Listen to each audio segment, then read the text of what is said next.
Bom dia a todos. Vou ler uma escritura aqui em Atos capítulo 4, do verso 14 ao 18, ao 20.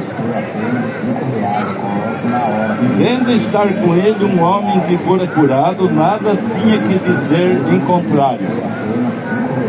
Todavia, mandando-o sair fora do conselho, conferenciaram entre si, dizendo: que havemos de fazer a estes homens? Porque a todos os que habitam em Jerusalém é manifesto que por ele foi feito um sinal notório e não podemos negar.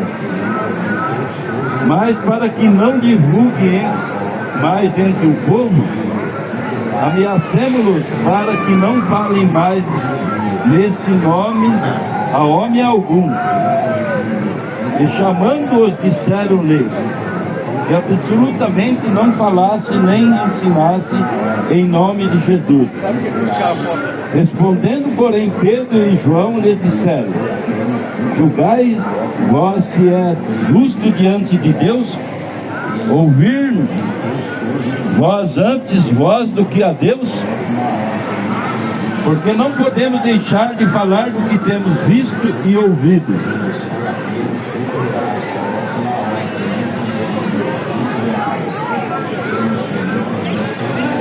E é isso que nós falamos também, o que temos visto Deus fazer no meio do seu povo e ouvido o que Deus tem feito através de testemunho, como esse testemunho desse que foi curado por Jesus naquele tempo. Os sacerdotes, que eram os homens das religiões, queriam esconder os feitos de Deus, mas ninguém consegue esconder aquilo que Deus faz. É notório diante de todo o povo. Por isso nós vamos falar um pouquinho sobre essas coisas. Os homens sempre querem esconder esse bom nome que Deus colocou na terra, que é o nome que todo homem é salvo através desse nome. Tudo que esse Jesus fez, desde a morte da cruz, é em benefício de cada homem, de cada mulher. Por isso a palavra de Deus sempre diz: vinde a mim, vós que estáis cansados e oprimidos, e eu vos aliviarei. Você não encontra ali em uma denominação, você não encontra esse alívio numa religião. Você encontra esse alívio quando você entra em Cristo. E o que é ser um cristão?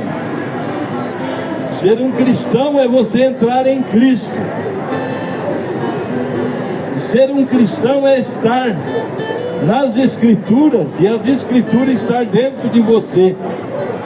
É quando você dá lugar para a palavra de Deus e você recebe a vivificação da palavra de Deus na sua vida. Isso é ser cristão. Mas se você simplesmente ouve e não deixa aquilo entrar dentro de você, você nunca tornará um cristão. Você se tornará simplesmente um ouvinte e não um praticante daquilo que você ouviu. Para causar efeito, aquilo tem que ser colocado em vida, em prática, para que aquilo cause efeito na sua vida. É como nós voltamos doente, vamos no médico, ele te passa um remédio, você não toma aquele remédio e quer sarar. Assim é a palavra de Deus. Se você ouve a palavra de Deus, mas não toma aquela palavra em sua vida, aquilo não causará efeito em sua vida. Precisa tomar esse remédio que cura a alma, cura o corpo, cura o espírito. É a palavra de Deus que faz essas coisas. Por isso, para nós sermos um cristão, nós temos que entrar nessa palavra e deixar essa palavra entrar em nós.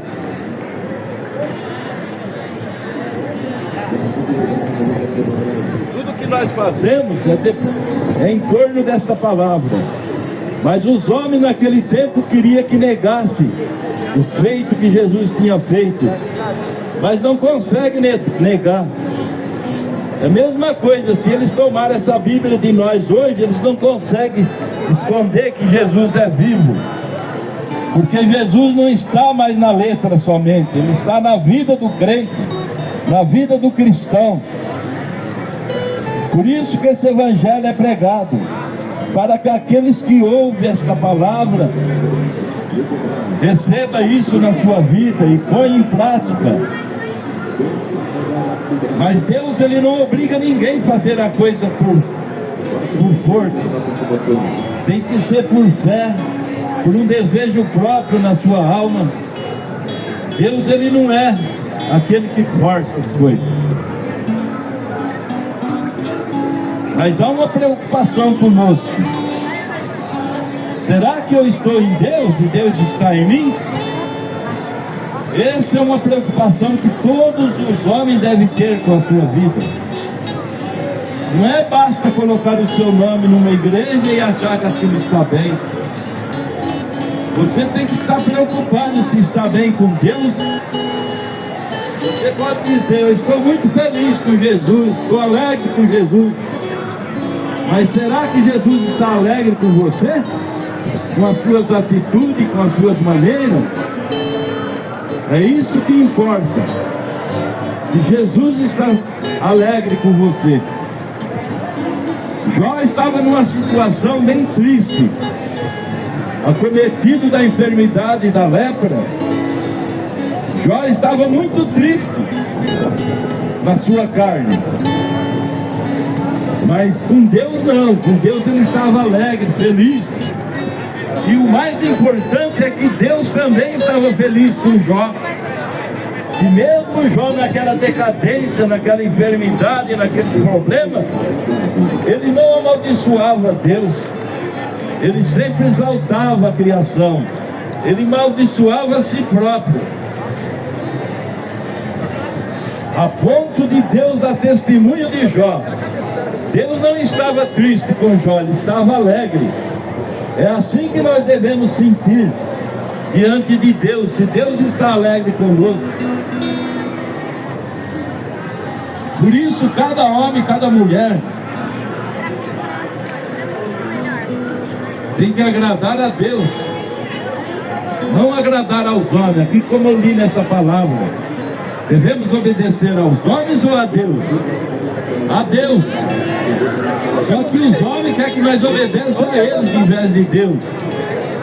Principalmente o sistema religioso está nessa condição, negando o nome de Jesus Cristo nos batismos. Ele só quer o nome de Jesus para ganhar dinheiro, mas para outras coisas eles não querem. Sendo que a Bíblia, a primeira coisa que ela fala é acerca do batismo nas Escrituras, que é no nome do Senhor Jesus Cristo. E as denominações não querem isso. Algumas proíbem. Quando ouve alguém falar que é dessa maneira, eles proíbem a pessoa até ouvir o Evangelho de quem prega dessa maneira. Por que isso? Eles preferem que ouve o nome do que a Deus. Mas nesta era, Deus tem um homem enviado na terra, e ele rompeu essa barreira. Foi contra todo o sistema religioso. Ele deu o couro das suas costas para os homens bater nele, mas pregou a verdade. Por isso nós também estamos pregando essa verdade que Deus enviou nesta era, através do seu mensageiro Elias. E ele começou restaurando o batismo escriturístico, que é em nome do Senhor Jesus Cristo, não nos títulos de Pai, Filho e Espírito Santo, porque isso são títulos de Deus, não é o seu nome. O nome de Deus é Senhor Jesus Cristo. Por isso nós precisamos ser batizados dessa maneira escriturística.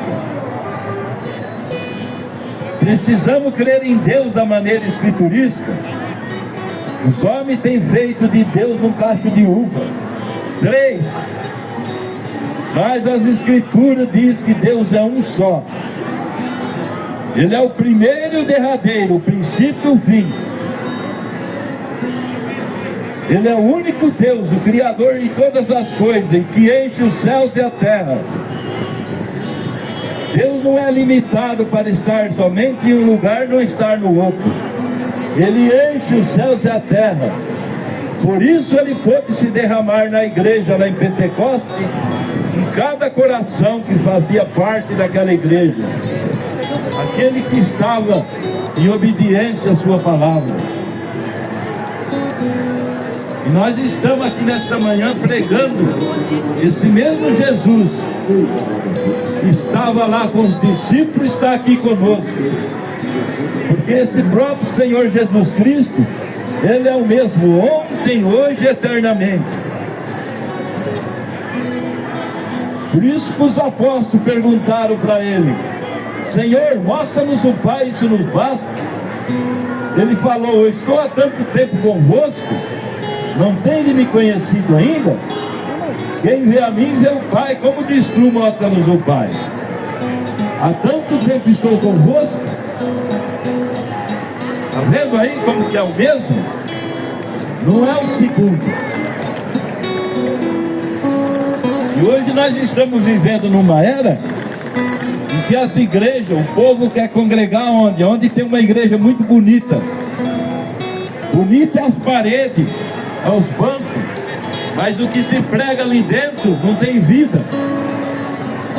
E às vezes você ouve uma palavra numa igreja simples, mas aquilo é a verdade de Deus que Ele trouxe para essa era. Então você não deve olhar beleza de igreja, de congregação. Essas igrejas adornadas, enfeitadas, é como a Virgem, aquelas, quando o mensageiro veio escolher a noiva lá, a Virgem Nessa, como é que chama aquela passagem lá? As 10 virgens. Quando o noivo veio, ele não veio buscar beleza, ele veio buscar a igreja que estava na palavra. A Virgem órfã lá, ela estava ocupada com os trabalhos de Deus, enquanto as outras estavam ocupadas com as belezas. Assim são essas igrejas. Qual que Deus vai vir buscar? Essas igrejas bonitas, adornadas? Não. Deus vai vir buscar aquela igreja que está na palavra. Aquela a órfã que estava lá mal trajada, mal vestida, ocupada com seus deveres, foi a que o noivo veio e levou. Aquelas adornadas, enfeitadas, Deus deixou elas. E isso vai acontecer novamente nesta era. Não adianta olhar para a beleza de igreja não, que não é isso que Deus vem buscar. Deus vem buscar aquela que está em sua palavra.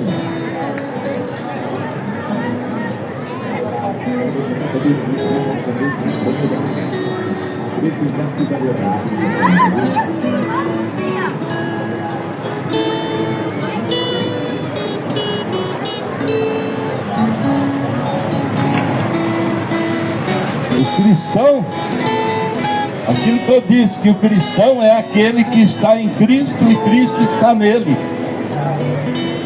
Se você não tem Deus em você, você ainda não é um cristão. Você simplesmente é um membro de igreja. Por isso que nós temos que dar crédito à palavra de Deus e crer em tudo que Deus fala. Não é crer em parte da palavra, a outra parte não creio. Às vezes a gente conversa com pessoas que são crentes e já examinou muitas igrejas. Quanto mais ela examina a igreja, mais confusa ela fica. Você tem que examinar a palavra de Deus, porque cada igreja fala uma coisa. Se você começa a examinar a igreja, você fica confuso cada vez mais. Mas quando você examina a palavra de Deus, ela te orienta corretamente. Vocês têm segurança do que aquilo é de Deus, porque é a sua palavra. Muitos duvidam da Bíblia, porque as igrejas ensinam que uma parte é verdade e a outra não é. Quando a Bíblia diz que tudo é verdade, de Gênesis a Apocalipse, e diz para não tirar um fio e nem acrescentar nada. Então nós não podemos duvidar da palavra de Deus, porque pecado é incredulidade. Quando você duvida da palavra de Deus, você está sendo incrédulo. E é isso que é pecado. O profeta diz que pecado não é porque você fumou, bebeu, jogou. Aquilo é consequência do pecado. Você não creu na palavra de Deus, por isso você pratica essas coisas. Se você tivesse crido na palavra de Deus, você estava liberto, não praticaria essas coisas. É isso que a palavra diz. Não é nós que dizemos. Por isso, um conselho nosso para todos os ouvintes: examine as Escrituras, porque ela é o nosso absoluto. Você não consegue chegar a Deus sem a palavra de Deus. É a maneira que Deus estabeleceu. Crer nele, como diz as Escrituras, não como diz tal igreja, como diz as Escrituras. E Jesus, ele morreu por cada pecador. Ele não olha para o seu pecado, ele olha para o seu desejo, que é que ele venha morar em você. Quando você tem esse desejo, é um bom começo. Aquela mulher prostituta, como o nosso irmão Marcos já falou, ela era uma mulher prostituta, mas ela tinha um desejo na sua alma de buscar a Deus. Quando aquele homem jogaram ela nos pés de Jesus, eles jogaram ela no lugar certo. Só que a intenção deles não era que ela se salvasse, era que ela fosse condenada por Jesus, apedrejada de acordo com a lei. Mas quando ela chegou em Jesus, ele tem a graça para oferecer para o pecador. Então, ao invés dele usar a lei, apedrejar aquela mulher, ele ofereceu a graça para ela, não imputando os seus pecados, mas olhando para o seu coração e vendo que ela desejava ser livre, ela desejava o perdão do seu pecado. Assim somos nós. Quando temos esse desejo em nossa alma, Deus vê lá dentro de nosso coração. Ele não olha para o nosso pecado, olha para aquele desejo que nós temos para com Ele. E Ele pode fazer essa intercessão que Ele fez por aquela mulher adulta. Ele disse: mulher, cadê os teus acusadores? Não te condenaram? Falou: não, Senhor, nem eu te condeno, vai e não peques mais. E ela partiu dali e foi em paz, nunca mais pecou, serviu a Deus. Por quê? Porque ela creu. Então essa é a maneira da gente chegar e servir a Jesus, é crendo em Deus, como as Escrituras nos ensinam.